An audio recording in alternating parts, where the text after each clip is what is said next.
blue heron is the largest semi-aquatic wading bird in North America, with a wingspan averaging 5.5 to 6.5 feet long. These patient and determined foragers stand perfectly still while waiting for their prey to come within striking distance. Herons require quality foraging habitat to successfully breed and raise their young. For the last 3 decades, great blue herons have returned to a unique breeding site in the Slate River Valley near Crested Butte, Colorado. This heronry resides in a canopy of lodgepole pine trees that tower over the Slate River. Herons arrive at this colony as early as mid-March and as late as early May. Males typically arrive first and secure a nesting site. They must defend and protect their nest against males looking to steal sticks or even their nest completely. Once a male allows a female into the nest, the pair bonds through elaborate courtship displays, mutual preening, and a ritual twig acceptance of the female. Males search for sticks to give to their partner for the construction of their nest. They often will return for foraging bouts with sticks to give their partner when they exchange their nesting guardianship. Due to nests being located 20 to 30 meters off the ground, herons must ensure their nest is deep enough to house their brood of up to 4 chicks that will rapidly grow to roughly the size of them over a matter of weeks.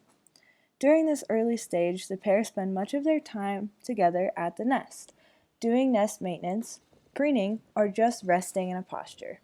Once the eggs are laid, one adult constantly incubates the eggs with little break, while the other forages. When the young hatch, one adult accompanies the young, and the other must forage to feed themselves and the brood.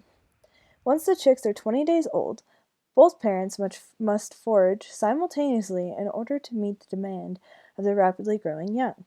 The gangly nestlings fight for space in the nest and wrestle their parents' bill to secure food from the returning adult.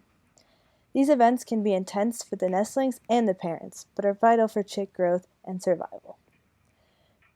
Quality and quantity of food supplied by the parents will determine when these chicks are ready to fly from the nest and fend for themselves.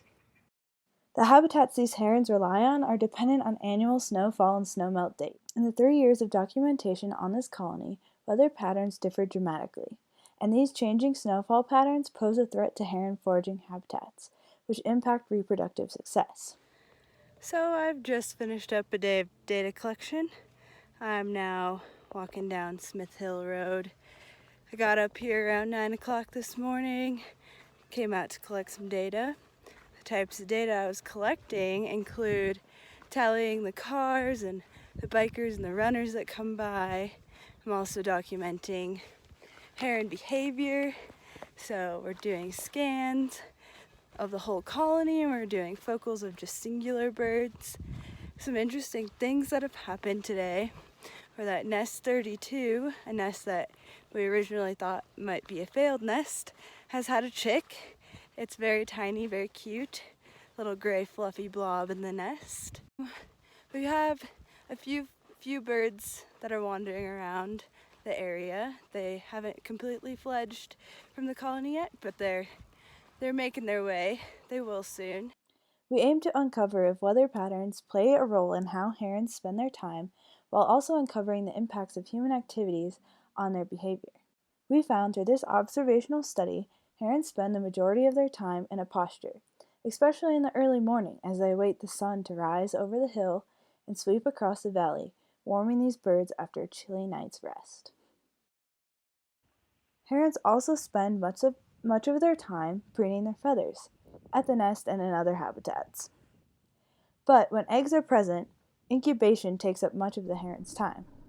But more importantly, these behaviors can be disrupted or shift in response to inclement weather or unpredictable events.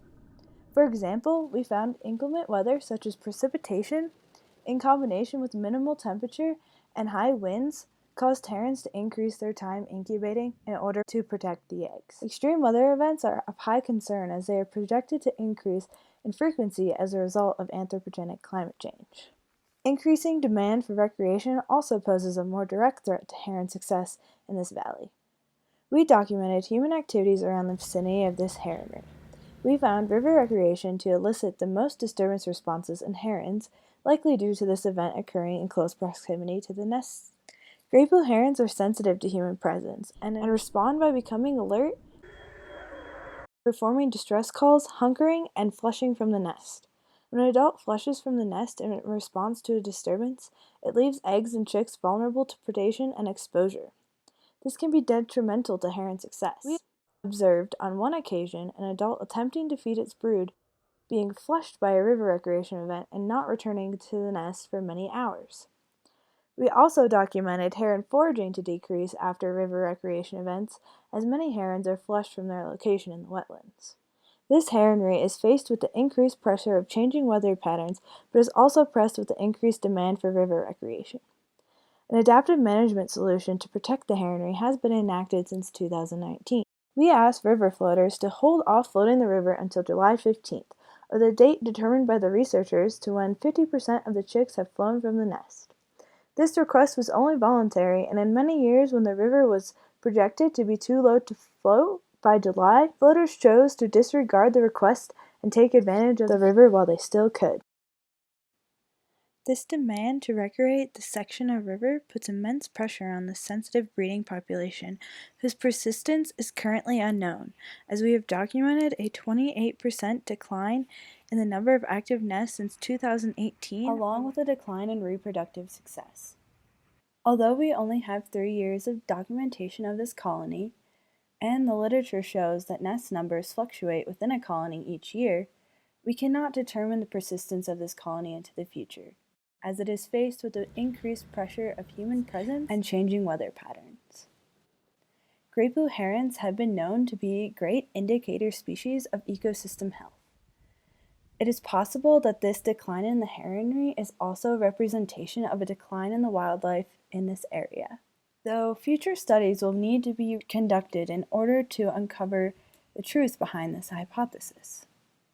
Overall, we are hopeful that our alignment with the Crested Butte community about when floating should and should not occur on this stretch of river will allow this heronry to be able to persist for many years into the future.